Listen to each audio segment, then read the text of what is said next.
Hi, friends. Troll Pal Papa Dale here once again with another episode of the Bible study, the Bible series, Christ versus Culture. This one is called What's More Likely? This is one of literally hundreds of topics, videos that are being planned. Uh, that originate from the Bible. And the basis for them is 1 John 2:15. Love not the world, neither the things that are in the world. If any man loves the world, the love of the Father is not in him.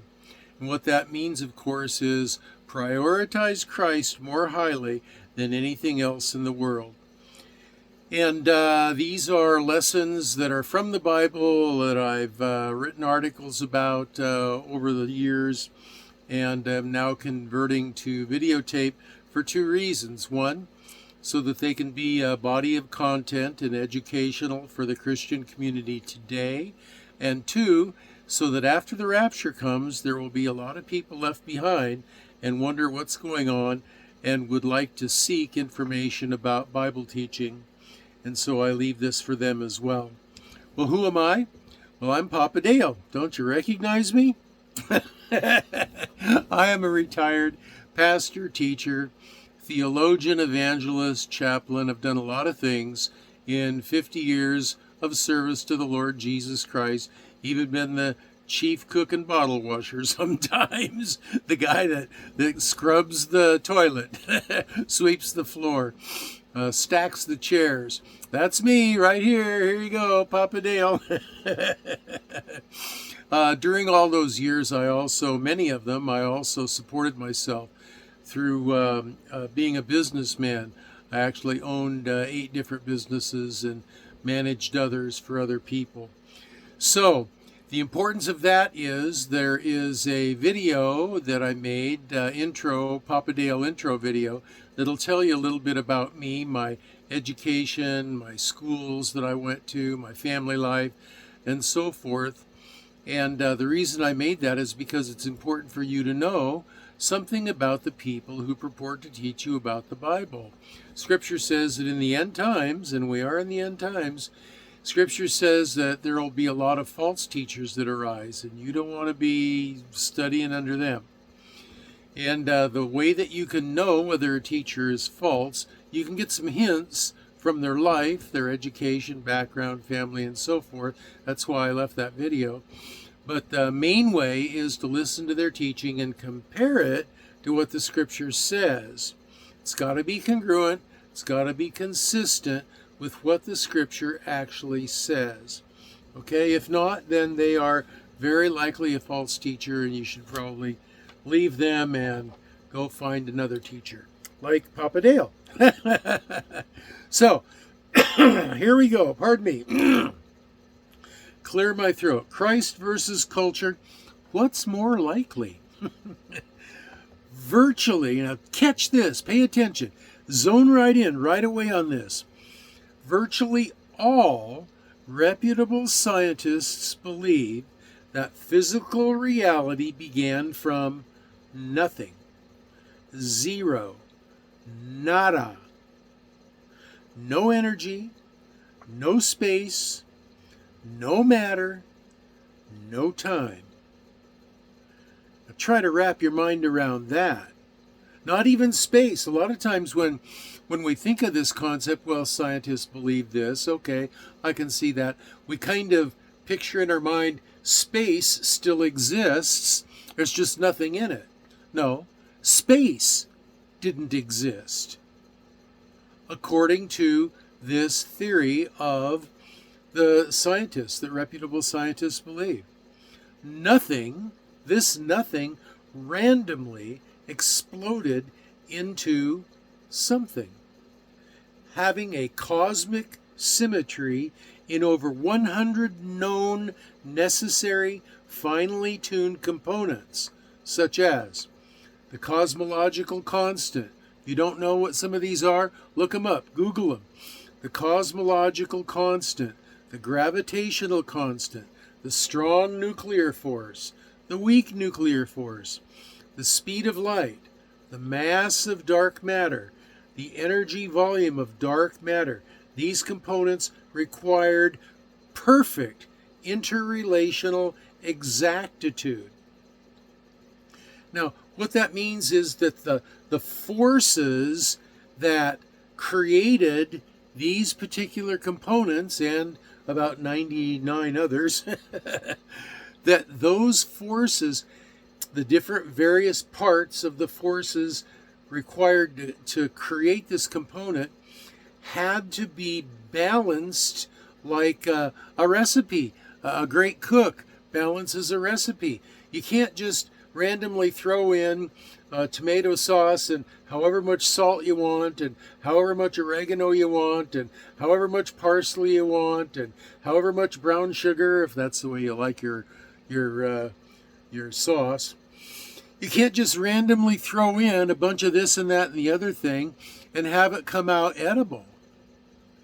And it would be with respect to these components required for the creation of everything in the physical world, time, space, matter, that these constants that make up these forces had to be in the exact right proportion to one another in order for that particular component to come into being. And more than that, these different components had to be in the exact, precise order that they were in their totality in order to be able to interact with one another to form the world we see.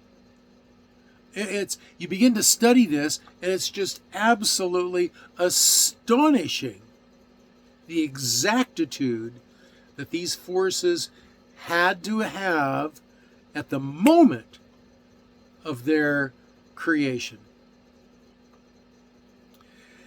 That these components had so much interconnectivity and interdependency as to defy the mathematical odds for random generation by chance, which those mathematical odds are, by the way, less than 1 in 10 to the 83rd power. That's the number 10 followed by 83 zeros. Now try to wrap your mind around this. Pay attention. You know how small an atom is? No, you probably don't know. I don't know either. But an atom is tiny, tiny, tiny, tiny, tiny, tiny. There are millions and millions and millions and millions of atoms in a grain of sand. Okay? But for the odds for random generation by chance to have occurred, those odds are less than 1 in 10 to the 83rd. This is like blindly selecting one predetermined atom hidden in a volume of atoms 4 times larger than the estimated total number of atoms in the known universe. So check this out. If you could gather all of the stars in all of the galaxies and all of the planets and all of the asteroids and take all of the atoms that constitute all of those heavenly bodies and put them in one pile, that pile would be 4 times less than the number of atoms that you would have to bring together to create a pile big enough to represent the 10 to the 83rd out of this equation. You understand what I'm saying? Let me try to put it another way. If you had more regular copper-colored pennies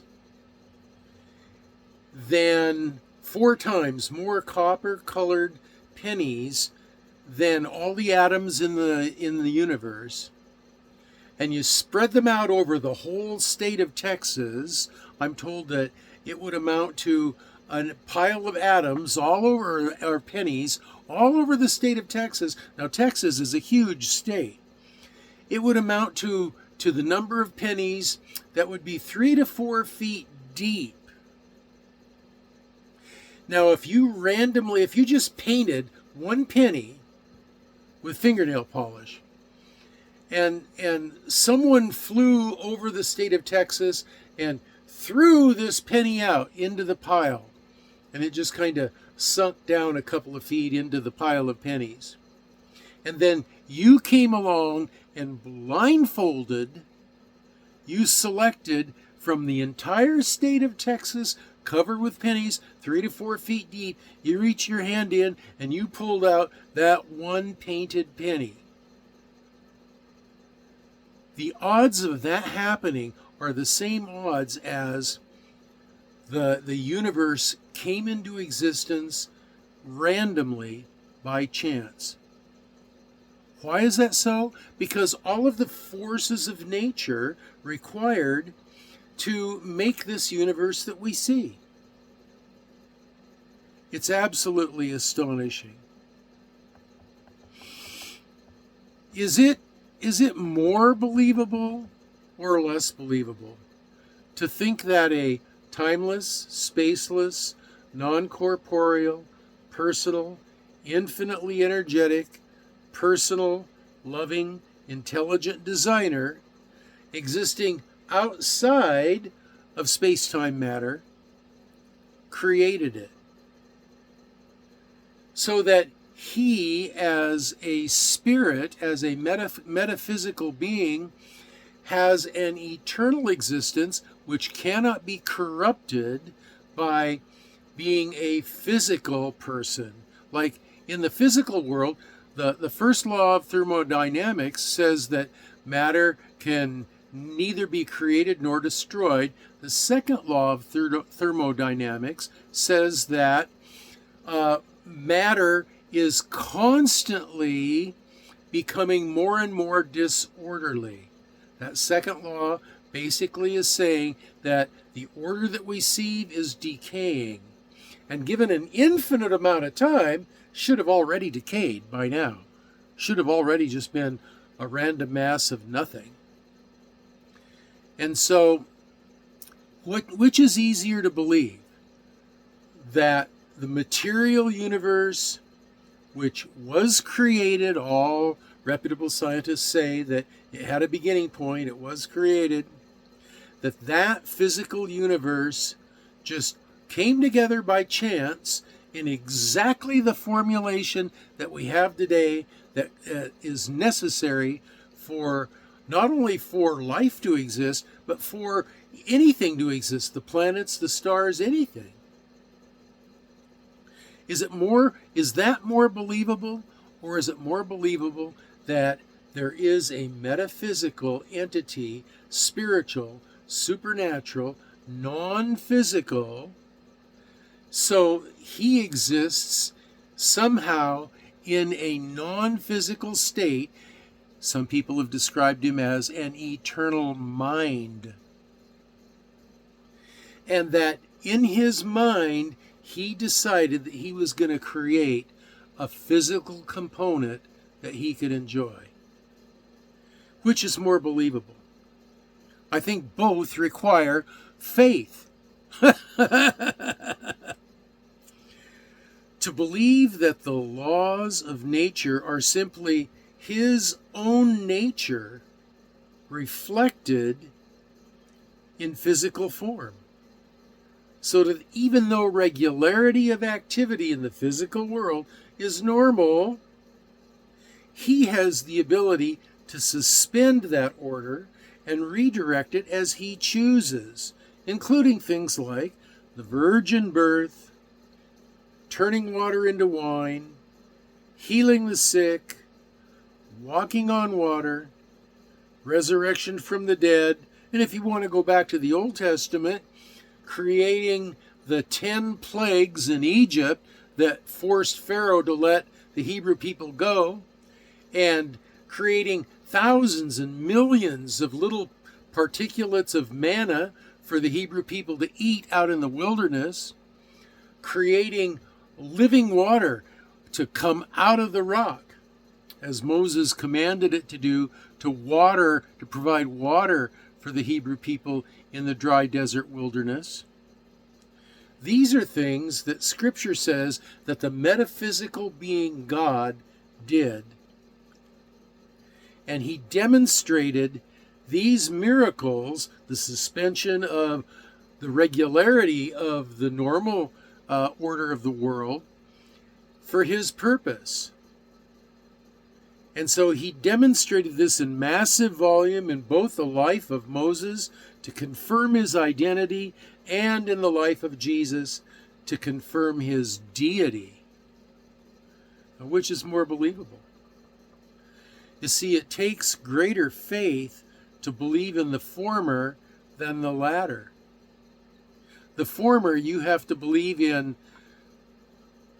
less than 1 times 10 to the 83rd power, that all of these things just fell together in random order. That's billions and billions and billions of miraculous occurrences for this to have happened. Or you can believe in one miracle. The mind of the supernatural God, whose name is Yahweh, which means the self-existent, the eternal God. The mind, one miracle, the mind of God creating the physical world and ordering it and causing regularity within it mostly, except when he wants individual miracles to occur, which is easier to believe. I choose to believe in the metaphysical God, Yahweh, Yeshua, Jesus. So those are my thoughts and my comments on this Bible topic, which is more likely. Now, if you have comments, questions, or prayer requests, you can leave them in the comment section down below, or if you wish to, you can take them to my Facebook page. There's a link to that down below. If you're gonna be really long-winded about it, take it to Facebook. Not because I don't want them here, but because on Facebook it's just easier for me to type and to answer your questions and so forth. So take it there if it's going to be lengthy and requires a lengthy response. Also the lesson notes. There's a link to those down below too. Now, the rapture's coming soon. I believe it. And if it comes before I have a chance to upload the next video, you won't see any more from me. But I don't think it's going to happen. I think we've got a few more months before it happens. Almost exactly 6 months, in fact, is what I believe. However, the Lord could take me home sooner than I think. And if he does that, then you won't have any more videos from me either. But until then, I plan on continuing to make videos, as many as he lets me make and upload. And so until the next video, this is your old Papa Dale signing off for now and saying, until I see you again next time, I am going to be praying for you and for you and for all y'all that you will be well and be blessed. And that's 2 thumbs up.